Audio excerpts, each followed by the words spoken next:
일본은 2002년부터 학교 교육에 죽음 준비 교육을 포함시켰고 죽음 준비 교육의 연구를 위해 해마다 수백만 달러의 예산을 책정한다고 한다. 일본 게이오 고등학교에서 1996년부터 죽음 준비 교육을 가르치고 있는 다카하시 마코토 씨는 죽음 준비 교육이 학생들의 정신적 성장에 커다란 효과가 있을 뿐만 아니라 모든 과목 중에서 가장 중요하다고 역설한다. 죽음은 진실로 생명과 문화의 가장 전설적이고 긍정적이고 창조적인 요소 중 하나이기 때문이라는 것이다. 그의 주장에 따르면 죽음 준비 교육은 학생들에게 내적 변화를 일으킬 뿐만 아니라 청소년 비행을 예방하는 효과가 크다고 한다. 내가 생각한 바로는 국내 학교에서는 죽음 준비 교육이 정규 프로그램에는 포함되어 있지 않다. 그러나 일부 대학에서 이에 대한 강좌를 운영하고 있다. 또한 임사체험과 같은 프로그램을 운영하는 사설단체나 종교단체도 있다. 이 중 인상적이었던 내용을 간략하게 소개한다. 대학생을 대상으로 하는 한 죽음 준비 교육 강좌인데 끔찍한 범죄로 한동안 매스컴을 떠들썩하게 했던 사형수가 마지막 증언을 하는 동영상을 보여준다. 사형수는 참회의 눈물을 흘리며 당신들은 제발 나 같은 삶을 살지 마십시오 라며 간절히 증언한다. 이 모습을 지켜본 학생들은 저렇게 순수한 영혼을 가진 사람이 어떻게 그런 끔찍한 범행을 저질렀을까라는 생각을 한다고 한다. 그러면서 삶과 죽음에 대해서 많은 생각을 하게 된다는 것이다. 임사체험 프로그램에서는 죽음이 임박한 상태에서 죽는 순간까지를 생생하게 체험시킨다. 가족에게 유서를 쓰고 수의를 갈아입은 뒤 입관을 한다. 많은 사람들이 유서를 쓰면서 눈물을 흘리며 가족과 함께하는 것과 살아있음의 소중함을 새삼 깨닫는다고 한다. 쇼펜하우어는 당신을 인간으로 만드는 데는 훌륭한 임사체험만큼 유익한 것이 없다라고 했다. 최근 예일 대학에서 17년 연속 최고의 명장의 강의 내용을 토대로 한 책이 발간되었다. 데스. 바로 셸리 케이건 교수의 죽음이란 무엇인가이다. 셸리 케이건은 하버드 대학의 마이클 샌델과 더불어 미국을 대표하는 현대 철학자라고 한다. 아이러니하게도 언젠가는 반드시 죽을 것이라는 사실을 항상 명심하는 것만큼 삶의 방향을 올바로 잡아주는 것은 없다. 독서를 하다 보면 꼭 기억하고 싶은 귀중한 문구를 만나게 된다. 이런 문구에는 밑줄을 친다. 살아가면서 분명 도움이 되고 항상 기억하고 싶은 주옥 같은 문구가 너무도 많다. 반면 우리의 작업 기억 용량은 너무나 적다. 한 번에 고작 숫자 7개 정도를 처리할 수 있는 정도여서 전화번호가 7개 이상의 숫자로 되어 있으면 불편하다고 한다. 작업 기억의 용량이 적으므로 우리가 의식할 수 있는 내용은 극히 제한된다. 그래서 우리의 의식은 보통 현재 경험하는 내용으로 가득 채워진 상태로 보낸다. 삶에 아무리 좋은 경구라고 해도 그것을 의식하면서 살아가기가 무척 어려운 것이다. 그럼에도 항상 의식 속에 띄워놓고 살면 좋은 내용이 하나 있다. 그것은 바로 내가 영생을 살 수 있는 것이 아니고 언젠가는 삶의 마지막 날을 맞이할 것이라는 삶의 한시성이다. 이처럼 삶의 한시성을 항상 의식하고 살아간 대표적인 사람이 다름 아닌 스티브 잡스다. 스탠포드 대학교 졸업식 축사에서 밝혔듯이 그는 17살 때부터 매일 아침 거울 앞에서 오늘 당장 죽는다면 이 일을 할 가치가 있는가? 라고 자신에게 물었다고 한다. 그렇다면 과연 스티브 잡스가 가치 있는 삶을 추구했을까? 그의 삶에 대한 태도를 간접적으로 유추할 수 있는 사건이 하나 있다. 그가 애플을 창업한 후 1983년 당시 펩시콜라 부사장인 존 스컬리를 영입할 때의 일이다. 존 스컬리가 그의 제안을 거절하자 그는 이렇게 말했다. 그곳에서 설탕물을 팔며 여생을 보낼 겁니까? 아니면 여기에 와서 나와 함께 세상을 바꾸기를 원합니까? 간접 고통은 어떤 의미에서 고생을 사서 하는 것이다. 그러나 정신적 성숙을 위해서는 이보다 더 좋은 대안이 없는 것 같다. 젊었을 때 고생을 사서도 한다는 말이 생긴 이유는 고생을 통한 정신적 성숙이 좀 더 행복하고 성공적인 삶으로 이끌기 때문이다. 따라서 고통을 본능적으로 무조건 피하려고만 하지 말고 그 고통의 의미를 깊이 생각할 필요가 있다. 몰입도를 올리는 과정 역시 고통을 수반한다. 그러나 그 고통을 이겨내면 몰입도가 올라가 좋은 시간을 보낼 수 있다. 결국 우리가 누릴 수 있는 행복의 양이 훨씬 많아지는 것이다. 고통을 견뎌내는 역시 훈련으로 형성된다. 이 능력과 관련된 내 부위가 바로 전두엽이다. 뇌과학으로 본 정신적 성숙과 압족형 인간. 정신적으로 성숙하였다는 것은 뇌과학으로 접근하면 전두엽이 발달하였다는 뜻이다. 삼성 서울병원의 나덕열 교수가 집필한 압족형 인간은 전두엽이 발달한 사람과 그렇지 않은 사람의 특징을 상세하게 다루고 있다. 그는 앞쪽 뇌의 발달이 성공적인 삶에 결정적인 역할을 한다고 주장한다. 뇌에는 앞쪽과 뒤쪽이 있는데 뒤쪽 뇌는 인간의 희로애락을 담당하는 것으로 충동과 욕구를 느끼고 감각을 통해 정보를 받아들이고 저장한다. 반면 앞쪽 뇌는 뒤쪽 뇌에 저장된 정보를 종합 편집하는데 크게 계획센터, 동기센터, 충동억제센터가 있다. 계획센터에서 상황을 종합적으로 판단하고 계획하면 동기센터에서는 이를 행동으로 옮겨 실천하게 하고 충동억제센터에서는 충동이나 욕구를 조절한다. 어릴 때는 뒤쪽 뇌가 발달하기 때문에 충동적이고 여러 면에서 미완성 인간의 특징을 갖게 된다. 어른이 되어서도 앞쪽 뇌가 발달하지 못한 채 뒤쪽 뇌만 발달하였다면 충동을 억제하지 못해 큰 문제가 된다. 그들은 소위 철이 들지 않은 행동을 해 주위 사람들을 안타깝게 하고 경우에 따라서는 동물적 충동을 억제하지 못해 우발적 범죄 행위를 저지르기도 한다. 범죄의 상당수는 충동을 억제하지 못하기 때문에 일어난다. 그러나 성장 과정 중에 앞쪽 뇌가 잘 발달하면 모범적인 사회의 구성원이 될 것이고 가정을 이루면 책임감 있는 가장이 될 것이다. 공자나 소크라테스와 같은 성현은 앞쪽 뇌가 이상적으로 발달한 경우라고 볼 수 있다. 이처럼 인간은 동물로 태어났지만 앞쪽 뇌를 잘 발달시키면 성현의 상태에 가까워질 수도 있고 앞쪽 뇌를 잘 발달시키지 못하면 사회에 해악을 끼치는 사람으로 성장할 수 있다. 이러한 것을 고려하면 삶과 교육의 방향이 명확해진다. 나 교수가 앞쪽 뇌의 중요성을 깨닫게 된 것은 앞쪽 뇌에 해당하는 전두엽이 손상된 환자들을 관찰하면서부터다. 교통사고나 알코올 중독 등으로 전두엽 손상을 입은 전두엽 치매 환자들의 행동적인 특징을 보면 주위 사람의 말을 자기도 모르게 따라하거나 주위 사람의 행동을 그대로 모방한다. 예를 들면 엘리베이터를 탔을 때 남들이 내리면 따라 내리고 지하철에서 사람들이 우르르 내리면 따라 내리기도 한다. 아이들이 모방은 잘하지만 충동 억제는 잘 못하면서 우유부단한 이유가 앞쪽 뇌가 덜 발달됐기 때문이다. 앞쪽 뇌가 손상된 성인도 이와 비슷한 행동을 보인다. 전두엽만 손상되지 않으면 뇌의 다른 부위에 치매가 왔더라도 가족들이 크게 어렵지 않다고 한다.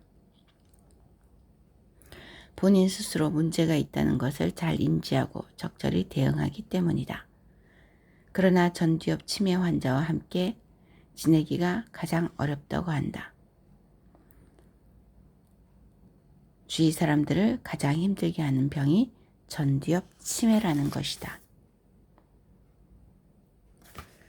나 교수는 현대인들이 생각하기를 싫어하고 충동이나 욕구에 좌우되는 삶을 사는 것은 앞쪽 뇌를 점점 쓰지 않기 때문이라고 한다. 현대인은 TV와 인터넷, 온라인 게임과 같은 자극의 홍수에 노출될수록 앞쪽 뇌를 발달시키기가 어렵다. 앞쪽 뇌가 발달되지 않고 뒤쪽 뇌만 발달한 사람의 전형은 아침에 일어나서 무의식적으로 TV를 보다가 외출한 후 지하철에서 뭔가 번쩍거리는 화면이 있으면 별 생각 없이 그것을 쳐다본다. 그러다 휴대폰 화면을 보면서 노래가 나오면 거기에 정신이 팔리게 되고 어떤 사람의 옷이 멋지게 보이면 그것을 쳐다본다. 이처럼 앞쪽 뇌가 발달하지 않으면 뚜렷한 자기 주관이 없고 남의 행동이나 의견을 따른다. TV나 인터넷, 온라인 게임 등은 자극을 유발해서 우리의 관심을 끌지만 앞쪽 뇌의 발달에는 불리하다. 나 교수는 앞쪽형 인간이 되려면 텔레비전을 끄고 신문이나 책을 읽어야 하며 읽기보다는 쓰기를, 듣기보다는 발표를 하라고 권한다. 적절한 단어와 표현 찾기, 그림 그리기, 조립하기 등의 창작 활동도 도움이 된다. 뒤쪽형 인간은 문제를 해결하는데 자신의 고유한 해결 방법보다는 남들의 풀이를 더 궁금해하므로 수학 문제가 주어지면 조금 생각하다가 이내 해답지를 본다. 반면 앞쪽형 인간이 수학 문제를 푼다면 자기 나름의 풀이 방법을 먼저 생각해낸 다음 다른 사람의 풀이를 참고한다. 따라서 미지의 문제가 나오더라도 포기하지 않고 끝까지 생각해서 해결하는 학습 방식이 앞쪽 뇌를 발달시켜 앞쪽형 인간으로 이끌 것이다. 그뿐만 아니라 정신적 성숙을 위한 노력은 분명 앞쪽형 인간으로 이끌 것이다. 참고 나덕렬의 앞쪽형 인간, 허언미디어 2008. 앞서 소개한 경영의 신 이나모리 가주오 회장은 대표적인 앞쪽형 인간이다. 그렇다면 전두엽이 발달하지 않은 뒤쪽형 인간은 어떻게 다를까? 일단 뒤쪽형 인간은 부를 축적하기 어렵다. 인내심이 부족하고 자기 통제력이 부족하기 때문이다. 그런데 이런 사람이 큰 재산을 갖게 될 때가 간혹 있는데 대표적인 사례가 복권에 당첨되는 경우다. 2011년 8월 17일자 서울신문에 170억 복권 당첨 9년 만에 자살 시도 비웃남이라는 제목의 기사가 소개되었다.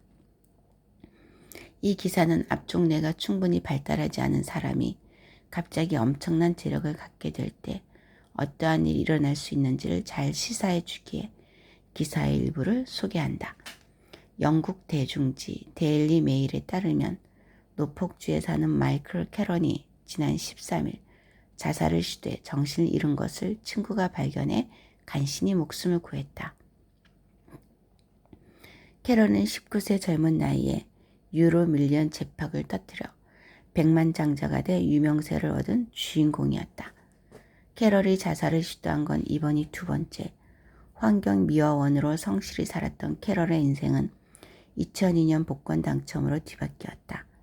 순식간에 엄청난 재력을 거머쥔 캐럴은 매춘, 섹스파티, 마약 구입 등에 돈을 펑펑 쓰는 방탕한 생활에 중독되게 됐다.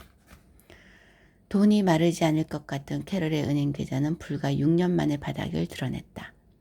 2004년 코카인 소지와 음주운전으로 징역형을 받고 나온 캐럴은 2년 만에 빈털터리가 됐고 부인은 아이 2명을 남긴 채 떠났다.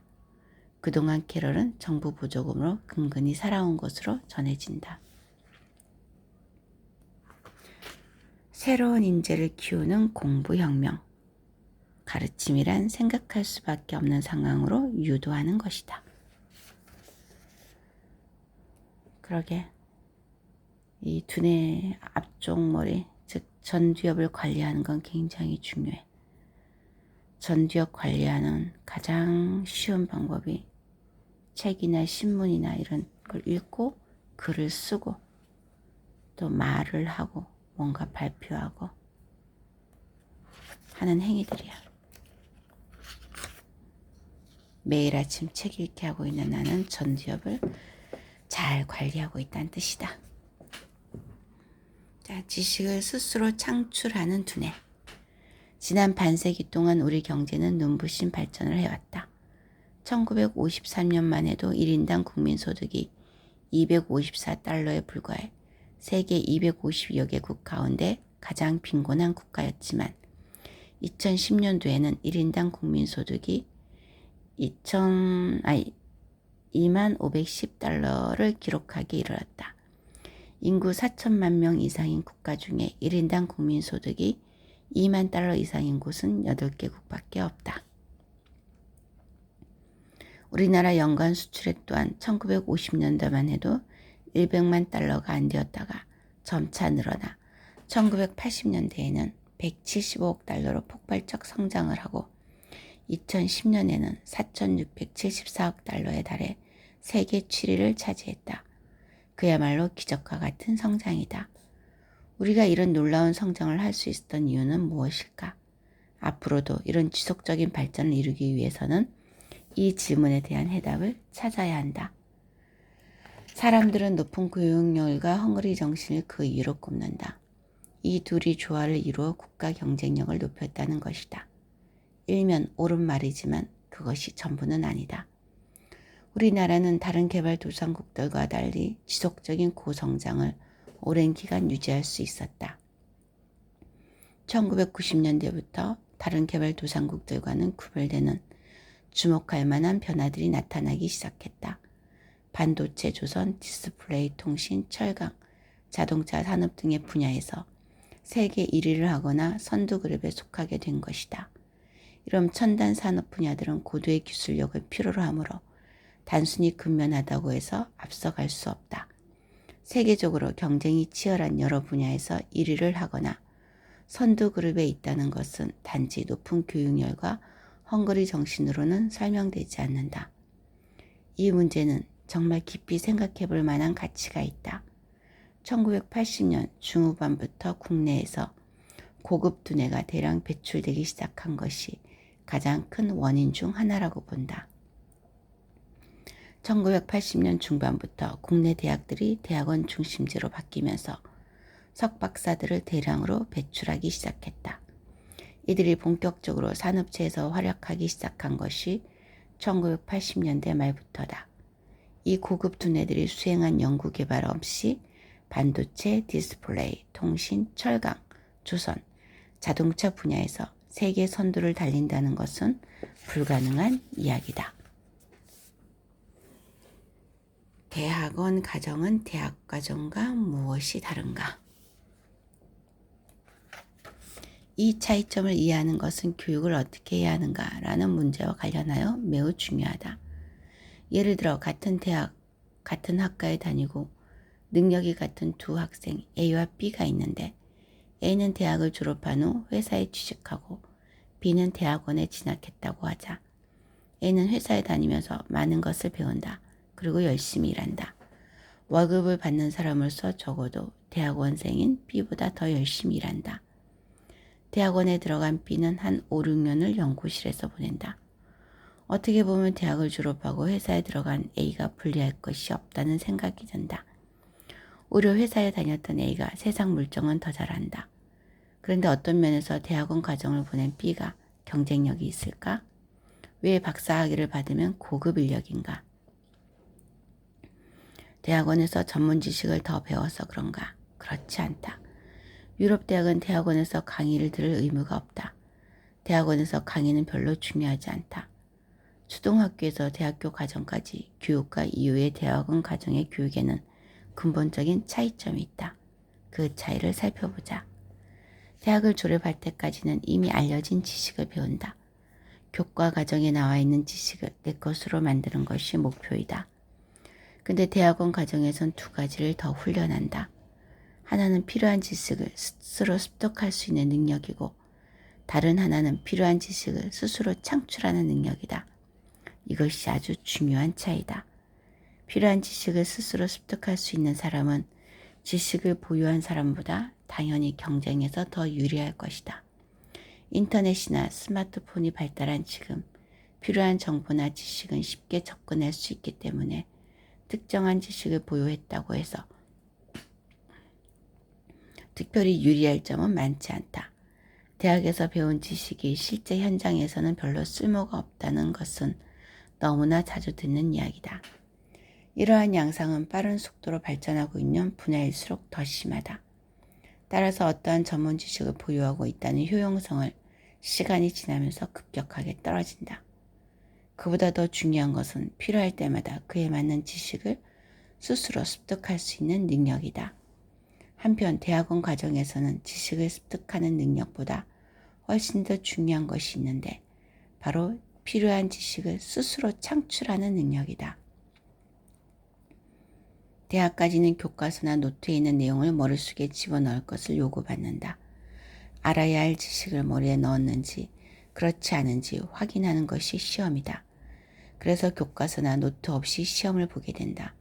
하지만 필요한 지식을 창출해야 하는 상황에서는 모르는 지식은 얼마든지 조사해서 볼 수가 있다. 도서관에 있는 문헌이나 인터넷 등을 통하여 필요한 지식이나 정보는 얼마든지 활용하는 대신 지금 당장 필요한 해결책이나 지식을 창출하라는 것이다. 길이 없는 곳에 스스로 길을 만들어가는 능력, 소위 창의성과 문제 해결 능력이 필요한 것이다. 그러면 창의성과 문제 해결 능력이 대학원 과정에서 어떻게 길러지는지 살펴보자. 다시 앞에서 소개한 A와 B를 비교하자. A는 회사에서 열심히 이것저것 업무를 수행하는 동안 B는 도대체 무엇을 했기에 그토록 우수해져서 고급 인력이 되었을까? 석사 논문을 쓴다는 것은 대략 1년에 하나의 문제를 해결하는 것이고 박사 논문을 쓴다는 것은 대략 3년에 하나의 문제를 해결하는 것이다. 따라서 A가 회사에서 많은 종류의 일을 하는 동안 B는 한 가지 문제만 해결하는 방식으로 보냈다는 것이 가장 큰 차이다. A가 회사에서 많은 종류의 일을 하는 동안 B는 한 가지 문제만 해결하는 방식으로 보냈다는 것이 가장 큰 차이. 한 가지에 대해서 초전문가가 되게 만드는 게 대학원 과정이란 뜻이구나. 대학원 과정에서는 어려운 한 문제에 몰입하여 깊이 파고 들어가는 지적 도전을 하는 것이다. 이러한 과정에서 창의성과 사고력이 발달하고 필요한 지식을 스스로 습득하고 창출하는 능력을 발달시킬 수 있다. 주목할 점은 대학원을 졸업했다고 해서 모두 고급 인력이 아니고 사고력과 창의력을 발달시킨 사람만이 고급 인력인 것이다. 실제로 대학원 과정에서 깊은 생각은 거의 하지 않고 열시 실험만 하다가 졸업하는 경우도 있다. 이런 사람은 새로운 지식을 창출하는 능력이 거의 발달하지 않는다. 따라서 대학원 과정의 교육을 어떻게 받느냐에 따라 사고력, 창의력, 그리고 문제 해결 능력이 현저하게 달라진다. 오로지 크고 작은 지적인 도전을 할 때만 우리는 빠른 속도로 능력이 발달하는 것이다. 중요한 사실은 이러한 지적인 도전이 반드시 대학원 과정에서만 할 수 있는 것이 아니라는 것이다. 지적인 도전은 학벌과 관계없이 누구나 가능하다. 손정희의 대학을 졸업하고 나서 지적인 도전을 계속한 결과 일본 최고의 재벌이 되었다. 스티브 잡스와 빌 게이츠는 모두 대학을 중퇴했지만 지적인 도전을 계속한 결과 어마어마한 성공을 거두었다. 현대그룹을 일으킨 정주영 회장은 초등학교만 졸업했지만 지적인 도전을 계속한 결과 신화를 일구어냈다. 지적인 도전은 꼭 어른이 되어야 할 수 있는 것이 아니다. 유치원 아이도 할 수 있고 심지어 손가락으로 셈을 하는 어린아이도 있다. 맞아. 대학 중퇴하고 초등학교를 안 나왔어도 지적인 도전이 꾸준히 이루어졌기 때문에 이렇게 어마어마하게 큰 일을 해낼 수 있었던 거야. 어떤 일을 성공시키기 위해서는 지적인 도전을 끊임없이 해야 된다는 거. 이게 굉장히 중요해.